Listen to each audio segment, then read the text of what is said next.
بجائے اس کے یہ روتے رہے ہیں جی افسر کرپٹ ہے, یہ بندے چور ہیں, ان کو چھوڑ دیں. ایک آدمی اگر آپ کو مل جائے نا جس کو آپ کی بات سمجھ آ گئی, جس پہ کردار پہ آپ کو اعتماد ہے, کیونکہ لوگ اندر والے کی بات زیادہ سنتے ہیں, غور سے اس پہ اعتماد کرتے ہیں, باہر والے پہ نہیں کرتے. یہ بنیادی نفسیات ہے. تو اگر آپ کو ایک بندہ مل گیا نا, اس کو آپ کی بات سمجھ آ گئی, وہ عمل کرے اس بات پہ جو آپ کہنا چاہتے ہیں, تو پھر وہ کہتے تھے کہ وہ کامیاب ہو گیا. پہلے لوگ شامل نہیں ہونا چاہتے, اس جھجک کی وجہ سے, شک کی وجہ سے, بے اعتمادی کی وجہ سے, اور جب کامیاب ہو جائے تو پیچھے نہیں رہنا چاہتے. وہ کہتے ہیں دین دیر ول بی اے سنو بال ایفیکٹ. ہر کوئی کہے گا جی آپ ہمارے ساتھ کیوں نہیں کام کر رہے. وہاں تک آپ نے پہنچنا. تو یہ میں اپنے نوجوان دوستوں کو, خواب دیکھنے والوں کو, دوستوں کو, مایوس لوگوں کو بتانا چاہتا ہوں کہ کام شروع کریں, اس سے بدل نہ ہو. کہ ایک آدمی ڈھونڈنے صرف, جیسے میں نے کہا تھا آپ کو پچھلی دفعہ بھی شاید, اختر حمید خان کہتے تھے کہ you don't replicate program, you replicate people. You replicate. ہاں بس اچھے یہ تو آپ نے ہماری کنسلٹنگ والا بات آپ نے یہاں کہہ دی. بیکاز جب ہم تنظیموں میں جاتے ہیں, اداروں میں جاتے ہیں, ان کو تبدیل کرنے کے لیے, ان کے پروسیس, پالیسی, سسٹمز کو تبدیل کرنے کے لیے, وہ ڈاکیومنٹ بنانا تو بہت آسان ہوتا ہے. سب سے مشکل کام ہوتا ہے لوگوں کے بیہیویئر کو چینج کرنا, بندے کی پہچان کرنا. اصل سب سے بات ہے مردم شناسی. قیادت میں سب سے بنیادی چیز ہے لوگوں کی پہچان کرنا. بالکل. تو ہمارا سب سے پہلے ہدف یہ ہوتا تھا کہ اس ادارے میں ایسے لوگ ڈھونڈو جن کو آپ کی بات سمجھ آ جائے کہ یار یہ جو تبدیلی ہم لانا چاہ رہے ہیں سسٹم میں, پروسیس میں, پالیسی میں, اور لوگوں کے رویوں میں, طور طریقوں میں, وہ اس کو سمجھ آ گئے. بہتر ہے کہ سب سے اوپر والا ہو. اگر سی او کو سمجھ آ گئی, جس نے چیک سائن کیا, آپ کو کبھی کبھی ان سائن تو کر دیتے, ان کو بھی سمجھ نہیں آتی, تو ڈھونڈو اور ان سے پھر جو ہے یہ خربوزہ جو ہے نا دوسرے خربوزے کو رنگ پکڑنا. ہاں میرا ایک دوست ہے حسین بخش کولاچی, لیاقت میڈیکل کالج میں شاید ابھی پڑھاتا ہو, بڑا مزے کا آدمی تھا. ماں بیلی کے ساتھ کام کرتا تھا, جاوید جبار کے ساتھ, تھپار کر کے. مان ویلی تھر میں. ہاں تو اس نے بڑی خوبصورت بات بتائی. بہت بحث ہوتی رہتی ہے سسٹینیبلٹی کے بارے میں, کہ چلے گا کہ نہیں, پائیداری. پائیداری کتنی چلے گی یہ بات. اس نے بڑی خوبصورت بات کی. اس سے میں نے کئی باتیں سیکھی. ہمارے یہ سب استاد ہیں, یہ لوگ جو یہ کام کرتے ہیں. اس نے کہا کہ جو بات باہر والے کو پتہ ہے, جو باہر سے ماہر آئے, جب اندر والے کو پتہ چل جائے تو سسٹینیبل ہو جاتا ہے کام. ہاں بالکل بالکل. طیب صاحب آپ جو بات کریں, میں اس کی تائید اس لیے کر رہا تھا, آپ کا ٹائم نہیں لے رہا, لیکن میں صرف یہ بتا رہا ہوں کہ میں ان منظم اداروں کی بات کر رہا ہوں جو مثال کے طور پر بینک ہو گئی, یا ٹیلی کام کمپنیز ہو گئیں, یا کنزیومر پروڈکٹس کمپنیز ہوگی, جن کے ساتھ میں نے کام کیا ہے, جو کہ بہت منظم ہے, ہائرارکی ہے, آرڈر ہے, ڈسپلن ہے. ادھر 2-3 سال لگتے ہیں تبدیلی لانے میں, پورے آرگنائزیشن کے رویے میں, طور طریقوں میں, لوگوں کے طریقوں میں. یہ آسان کام نہیں ہے, بڑا مشکل کام ہے, لیکن اس کو اگر سسٹمیٹک طریقے سے کرا جائے تو سسٹینیبل ہے. یہ آخری اور اہم بات ہے. اختر حمید خان کہتے تھے کہ جب آپ ترقی کا کام کرتے ہیں نا, یہ بڑی اہم بات ہے, آپ اسے انجینئر کے نقطہ نظر سے نہ دیکھیں کہ دیوار کی طرف اونچی ہوگی, میں نے اینٹ رکھی ہے. اسے باٹنسٹ کے نقطہ نظر سے دیکھیں. آپ آج پودا لگایا تو کل آپ بیٹھ کے ماپ نہیں سکتے کہ کتنے انچ بڑھ گیا. بہت اعلیٰ. جو لوگوں میں کام کرتے ہیں وہ اس طرح سے ہے جیسے آپ نے بیج لگایا, اس سے پودا اگ رہا ہے تو صبر کریں. بالکل. اس نے درخت بن جانا اپنے وقت ہے نا. آپ اپنا کام ٹھیک کرتے رہیں. آپ کے ہو گئے 29 منٹ پورے. اگر آپ کہیں تو ہم یہاں سے ختم کر دیں, کل میں آپ کو رنگی کی کہانی سناؤں گا. رنگی کی سنائی. میں آپ کو ایک تھوڑی سی لوگوں کو بتانا چاہتا ہوں, جو کہ میں ایک کنسلٹنٹ تھا, کبھی میں نے ڈیولپمنٹ کا کام نہیں کیا. میں نے یونس صاحب کی کتاب پڑھی, بینکر ٹو دا پور. میں چھٹی پہ لے کے گیا اسلام آباد, میں یو اے ای میں رہتا تھا.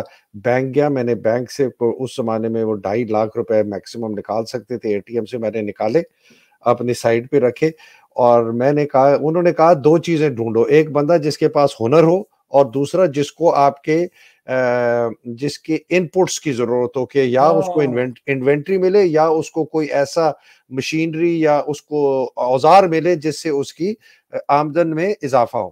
میں نے چھوٹی کہانی ہے جی، میں نے 22 لوگ ایسے ڈھونڈے کچھ چند ہفتوں کے اندر.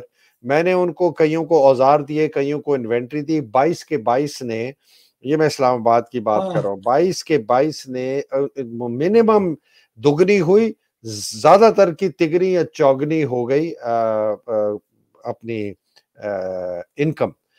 اور میں نے انٹرسٹ فری لون دیے تھے اسی سال. بائی دا وے اخوت شروع ہوئی تھی، انہوں نے 10,000 سے کیا. ہم ہنستے ہوئے کہتے ہیں میں نے تقریباً 10 لاکھ روپے لگائے تھے اپنے. لیکن سب سے بڑی جو میری میں کوتاہی تھی اور جو کہ نہیں تھی، میں نہ ٹیم بنا سکا اس لیے کہ میں انفرادی طور پر تھا. تو میں وہ سوشل انگیجمنٹ تو میں نے کر لی لوگوں سے، ٹیم نہیں بنائی. میں یہ بتا رہا ہوں کہ آپ نے بڑی اچھی بات کی ہے باقر صاحب. ہر شہر کی ہر گلی کے اندر ہر انسان یہ کام کر سکتا ہے. ہر شہر کی ہر گلی میں یہ آپ اپنے شہر میں جائیں. آپ اگر ڈیفینس میں بھی رہتے ہیں وہاں بھی جا کے دیکھ لیں کہ وہاں کی جو اگر کوئی کچی آبادی ہے ادھر میں کیا کر سکتا ہوں. میں وہاں اسکول کا، میں صاف پانی کا، میں ملک کے مالک بنے، ملک کے اپنا بس اس کو ٹیک اوور کر لیں. مالک بنے پہلے اپنے ملک کے. بالکل اپنے ملک کے مالک بنے. میں آخر میں ایک چھوٹی سی بات اور کرنا چاہتا ہوں. اختر حمید خان میں خصوصیت یہ تھی، وہ بڑی باریکی سے چیزوں کو دیکھا کرتے تھے. وہ فتویٰ نہیں دیا کرتے تھے کہ یہ اچھا ہے یہ برا ہے. وہ یہ دیکھتے تھے کہ کون سی بات غلط ہوئی ہے، کون سی صحیح ہوئی ہے. یہ اہم بات ہے، بہت ضروری کہ بندوں پہ نشانہ لگانے کے بجائے کام پہ آپ کریں. تو ایک میں چھوٹی سی بات یہاں پہ ختم کروں گا خوبصورت. وہ کہتے تھے جب آپ قرضہ دیتے ہیں تو 4 طرح کے بندے ہوتے ہیں. ایک ہوتے ہیں آنیسٹ اور کمپیٹنٹ، دوسرے ہوتے ہیں آنیسٹ اینڈ انکمپیٹنٹ، تیسرے ہوتے ہیں ڈس آنیسٹ اینڈ کمپیٹنٹ، چوتھے ہوتے ہیں ڈس آنیسٹ اینڈ انکمپیٹنٹ. ٹھیک ہے. جب آپ قرضہ دیکھتے ہیں تو پہلے قرضہ دینے کے بعد آپ نے دیکھنا ہے یہ کس خانے میں آتا ہے. آنیسٹ اور کمپیٹنٹ کے ساتھ کام جاری رکھیں. ڈس آنیسٹ اور کمپیٹنٹ کے بازو مروڑیں کہ سیدھا کرو گے تو ٹھیک ہے، سیدھا ہو جائے گی. آنیسٹ اور انکمپیٹنٹ کو رائٹ آف کر دیں، قرضہ معاف کر کے چھٹی کر دیں، آئندہ اسے پیسے نہ دیں. اچھا آدمی ہے لیکن کام نہیں آتا. بس ٹھیک ہے نا، یہ خیرات تو نہیں ہے. اور ڈس آنیسٹ اور کمپیٹنٹ کو مستقل آپ نکال دیں. واہ واہ. تو 2 آدمیوں کو رکھ رہے ہیں، کام آتا ہے اگر سچا ہے تو اس کو بالکل اور شاباش کرے، اور اگر جھوٹا ہے لیکن کام آتا ہے بازو مروڑے کے بندہ بن جائے. بہت اعلیٰ، زبردست سر. یہی بالکل بالکل ماشاء اللہ. بہت شکریہ، بہت شکریہ. کل ہم اورنگی کی کہانی سنی اور آہستہ آہستہ جیسے ناظرین آپ دیکھ رہے ہیں فیاض باقر صاحب آپ کو ایک implementation architecture, implementation blue print کی طرف لے کے جا رہے ہیں کہ اگر آپ نے خود ذاتی طور پر اپنے گلی میں، اپنے محلے میں، اپنے شہر میں، اپنے نیبرہڈ میں، جہاں پر آپ رہتے ہیں، آپ پاکستان سے باہر رہتے ہیں، بہت اربوں ڈالر کماتے ہیں، ملینز آف ڈالرز کماتے ہیں، اور کہتے ہیں جی پاکستان کا کیا کرے، جی پاکستان کا کیا رہے، چاں روز میرے کانوں میں ساری دنیا کہتی ہے. تو یہ کر لیں، جائیں امپلیمنٹ کریں. ہاں، اور وہ دوسری جنگ فوج کے ساتھ ہم بعد میں لڑیں گے انشاءاللہ. وہ یہی ہے جیسے پنجابی میں کہتے ہیں اے گھوڑا تے ہے میدان، گھوڑا تے ہے میدان. بہت شکریہ فیاض باقر صاحب. اللہ سبحانہ تعالیٰ آپ کو، آپ کے اہل و عیال کو حفظ و امان میں رکھے. پاکستان کے لیے جو یہ ساری ترقیاتی کام کر رہے ہیں، کاوشیں کر رہے ہیں، حقیقی آزادی کی جنگ بھی لڑ رہے ہیں، بڑی جنگ بھی لڑ رہے ہیں، اللہ سبحانہ تعالیٰ ان کے حفظ و امان میں رکھے. اور جو اس کاوش میں، اس جنگ میں شہید ہو چکے، اللہ سبحانہ تعالیٰ ان کے درجات بلند کرے. اور جو اسی وجہ سے مصیبتوں میں ہیں، قید میں ہیں، ٹارچر ہے، خاص طور پہ ہماری خواتین، ہماری صنم جاوید، ہماری عالیہ حمزہ، ہماری خدیجہ عائشہ، ہماری اور بیچاری جو سب ہماری عزت ہے. ہماری عزت ہے. فیاض باقر صاحب پتہ نہیں یہ کیسے درندے ہیں جو جن کو یہ سمجھ نہیں آ رہی. اینی وے، اور عمران ریاض خان اللہ سبحانہ تعالیٰ ان کی سب کی مصیبتیں آسان کرے. تو اگلی نشست تک کل انشاءاللہ تک اجازت دیجیے. فیاض باقر صاحب، ناظرین آپ سے بھی اجازت مانگتا ہوں. پاکستان زندہ باد، پاکستان پائندہ باد. الہی آمین. السلام علیکم. خدا حافظ. بہت شکریہ جناب، بہت شکریہ.